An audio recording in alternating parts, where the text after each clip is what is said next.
میری پیاری ماں اور بہنوں، آج موبائل پر اور ٹی وی پر آنے والے سیریلوں نے ہماری بہنوں اور ہماری نوجوان لڑکیوں کا ذہن ایسا بنا دیا ہے کہ آج انہیں ہیرو چاہیے، انہیں جینس اور ٹی شرٹ پہننے والا اور جم جانے والا، انہیں دنیاوی اعتبار سے خوبصورت لڑکا چاہیے، انہیں دیندار ہونے سے مطلب نہیں ہے، انہیں نمازی ہونے سے مطلب نہیں ہے، انہیں ایمان والا ہونے سے مطلب نہیں ہے۔ آج ہماری لڑکیوں کی نظر اگر ہے تو لڑکوں کی خوبصورتی، ان کی اسمارٹنس اور ان کی سرکاری نوکری اور ان کے دنیا میں کامیاب ہونے پر ہے، آخرت کی کامیابی اور دین کی کامیابی کو کوئی نہیں دیکھتا ہے۔ تو شادی بیاہ میں میرے بھائیوں، یہ جو جہیز کی رسم ہم نے پالی ہے، اللہ کے رسول نے رسموں کو کیسے ختم کیا ہے، ذرا آپ وہ غور کریں۔ اللہ کے نبی کے زمانے میں ایک رسم یہ بھی تھی کہ کوئی کسی لڑکے کو اگر گود لے لیتا تھا تو وہ اس کا سگا بیٹا مان لیا جاتا تھا۔ گود لینے والا لڑکا سگا لڑکا مان لیا جاتا تھا، اور جو عورت کسی لڑکے کو گود لے لے وہ عورت اس لڑکے کی ماں مانی جاتی تھی۔ اس کے جو اور بچے ہوتے تھے، اس جس بچے کو گود لیا گیا ہے اس کے بھائی بہن مانے جاتے تھے۔ اسلام نے اس رسم کو کنڈیم کیا، اسلام نے اس رسم پر پابندی لگائی، اور اسلام نے اس رسم کو غلط قرار دیا، اور اللہ تعالیٰ نے قرآن کی آیت نازل کی، وَمَا جَعَلَ أَدْعِيَاءَكُمْ، اللہ تعالیٰ نے تمہارے منہ بولے بچوں کو تمہارا سگا بیٹا نہیں بنایا۔ تم نے جس کو گود لے لیا، جس کو تم نے منہ سے کہہ دیا یہ میرا بیٹا ہے، وہ تمہارا سگا بیٹا نہیں ہو سکتا، اللہ کی نظر میں وہ تمہارا سگا بیٹا نہیں ہے۔ اب ذرا غور سے سننا میں جو بات آپ سے کہنے جا رہا ہوں۔ اللہ کے نبی نے حضرت زید رضی اللہ تعالیٰ عنہ کو اپنا منہ بولا بیٹا بنا دیا۔ یہ حضرت زید کون تھے؟ یہ بیچارے اچھے خاندان کے تھے، لیکن ڈاکوؤں نے ان کو بچپن میں کڈنیپ کر کے ان کو غلام بنا کے بیچ دیا۔ اب حضرت زید غلام بن کر کے مکہ میں بک رہے تھے۔ حضرت خدیجہ رضی اللہ تعالیٰ عنہ کے چچا زاد بھائی تھے حضرت حکیم بن حزام، انہوں نے خرید لیا حضرت زید کو، اور پھر حضرت خدیجہ کو انہوں نے دے دیا۔ پھر حضرت خدیجہ کی شادی جب اللہ کے رسول کے ساتھ ہوئی تو حضرت خدیجہ نے حضرت زید کو اللہ کے رسول کی خدمت میں دے دیا۔ اللہ کے نبی نے حضرت زید کو اتنا پیار دیا، اتنی محبت دی کہ جب حضرت زید کا سگا باپ اور ان کا چچا، جب ان کو پتا چلا کہ ہمارا بیٹا ہمارا بھتیجا مکہ میں محمد کے پاس رہتا ہے صلی اللہ علیہ وسلم، جب ان کو یہ پتا چلا کہ ہمارا بیٹا مکے میں ایک آدمی کے پاس رہتا ہے، تو حضرت زید کا باپ اور ان کا چچا اللہ کے رسول کے پاس آئے اور کہا کہ اے محمد، ہم اپنے بیٹے کو لینے آئے ہیں، آپ ہمارا بیٹا ہمارے حوالے کر دیجیے۔ اللہ کے رسول نے کہا ٹھیک ہے، اچھی بات ہے، آپ زید سے پوچھ لیجئے، اگر وہ آپ کے ساتھ جانے کو تیار ہے آپ شوق سے لے کے چلے جائیں۔ زید کے باپ اور زید کے چچا نے آ کر کے حضرت زید سے پوچھا کہ اے زید، ہم تمہیں اپنے ساتھ لے کر کے جانے کے لیے آئے ہیں، تم غلامی کی زندگی چھوڑ دو، چلو اپنے گھر چلو اور آزاد کی زندگی گزارو۔ حضرت زید جواب دیتے ہیں، اے میرے والد اور اے میرے چچا، میں اپنے آقا کو چھوڑ کر کے کہیں جانے والا نہیں ہوں۔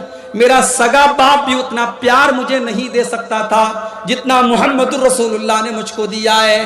میں اپنے آقا کو چھوڑ کر کے، اپنے نبی کو چھوڑ کر کے میں کہیں جانے والا نہیں ہوں، میں رہوں گا تو محمد رسول اللہ کے ساتھ رہوں گا۔ جب باپ نے یہ دیکھا کہ میرا بیٹا جانے کو تیار نہیں ہے، باپ بیچارہ مجبور ہو کر کے چلا گیا۔ اللہ کے رسول اتنا خوش ہوئے، آپ نے آ کر کے مکے میں اعلان کیا، آج سے زید میرا بیٹا ہے اور میں اس کے باپ کے جیسا ہوں، اور میری پراپرٹی کا وارث بھی زید بنے گا۔ آپ نے ایسا اعلان کر دیا اور پورے مکہ میں لوگ حضرت زید کو زید بن محمد کہنے لگے۔ اب غور سے سنیے گا جو بات میں کہنا چاہتا ہوں۔ جب قرآن کی یہ آیت نازل ہوئی کہ کسی کو اپنا بیٹا بنا لینے سے وہ سگا بیٹا نہیں بن جاتا، اب اس رسم کو ختم کرنے کے لیے اللہ تعالیٰ نے اپنے نبی کو ایک حکم دیا۔ حکم یہ دیا کہ اے نبی، حضرت زینب رضی اللہ تعالیٰ عنہ جو زید کی بیوی ہیں، جب زید اپنی بیوی کو طلاق دے دیں تو اے محمد صلی اللہ علیہ وسلم آپ زید کی بیوی کے ساتھ طلاق کے بعد جب وہ عدت پوری کر لے تو آپ ان سے نکاح کر لیجیے۔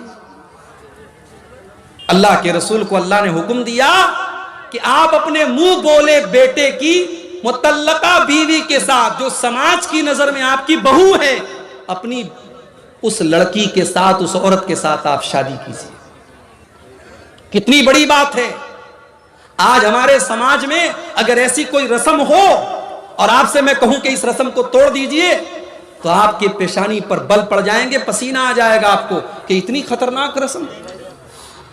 اللہ نے اپنے نبی کو حکم دیا کہ اے نبی جب زینب کی عدت ختم ہو جائے تو آپ کو زینب کے ساتھ نکاح کرنا ہے۔ اللہ کے نبی ڈر رہے تھے کہ میں اگر زینب کے ساتھ نکاح کروں گا تو سماج کیا کہے گا، لوگ یہ کہیں گے کہ محمد الرسول اللہ نے اپنی بہو کے ساتھ شادی کر لی، اپنی بہو کے ساتھ نکاح کر لیا۔ بڑے غور سے سننا میرے پیارے بھائیوں، محمد الرسول اللہ نے کیسے رسم و رواج کو ختم کیا ہے۔ اللہ کے نبی صلی اللہ علیہ وسلم نے حضرت زینب کے ساتھ جب نکاح کیا، پورے مکہ میں اعتراض ہونے لگا، لوگ کہنے لگے محمد الرسول اللہ نے اپنی بہو کے ساتھ شادی کر لی۔ لوگ کہنے لگے سارے مسلمانوں کو 4 شادی کرنے کی اجازت ہے، محمد صلی اللہ علیہ وسلم نے 5ویں شادی کر لی۔ لوگ کہنے لگے انہوں نے دوسروں کے لیے الگ قانون بنایا اور اپنے لیے الگ قانون بنایا۔ اب اللہ نے قرآن کی آیت نازل کی، سورہ احزاب، ما کان محمد ابا احد من رجالکم ولکن رسول اللہ۔ او لوگو تم میرے نبی پر الزام لگاتے ہو کہ میرے نبی نے اپنی بہو سے شادی کر لی، جبکہ میرے نبی کی اولاد میں کوئی لڑکا نہیں ہے، میرے نبی کسی لڑکے کے باپ نہیں ہے، میرے نبی کی اولاد میں کوئی مرد نہیں ہے۔ آپ کے لڑکے ہوئے 3 لڑکے ہوئے، لیکن تینوں لڑکوں کا انتقال بچپن میں ہو گیا۔ آپ کا کوئی بیٹا جوان نہیں ہوا، مرد نہیں ہوا۔ تو اللہ نے کہا کہ محمد صلی اللہ علیہ وسلم جب کسی مرد کے باپ نہیں ہیں، ان کی اولاد میں کوئی مرد نہیں ہے، تو پھر ان کی بہو کہاں سے آ گئی؟ لہذا تمہارا یہ اعتراض غلط ہے کہ انہوں نے اپنی بہو کے ساتھ نکاح کر لیا۔ মা বোনদেরকে অনুরোধ করি আপনারা যেন না, বাংলা বক্তা আছে মৌলানা হাবিবুর রহমান সাহেব সালাফি, যাকে আমরা লম্বু নামে জানি, হাবিবুর রহমান লম্বু নামে আমরা জানি। তো আপনারা যেন না, 10 মিনিটের মধ্যে উনি আসবেন, আপনারা ওনার ওয়াজ শুনবেন। খুব ভালোভাবে বাংলা ভাষাতে খুব সুন্দরভাবে ওয়াজ করেন তিনি, আপনারা যেন না।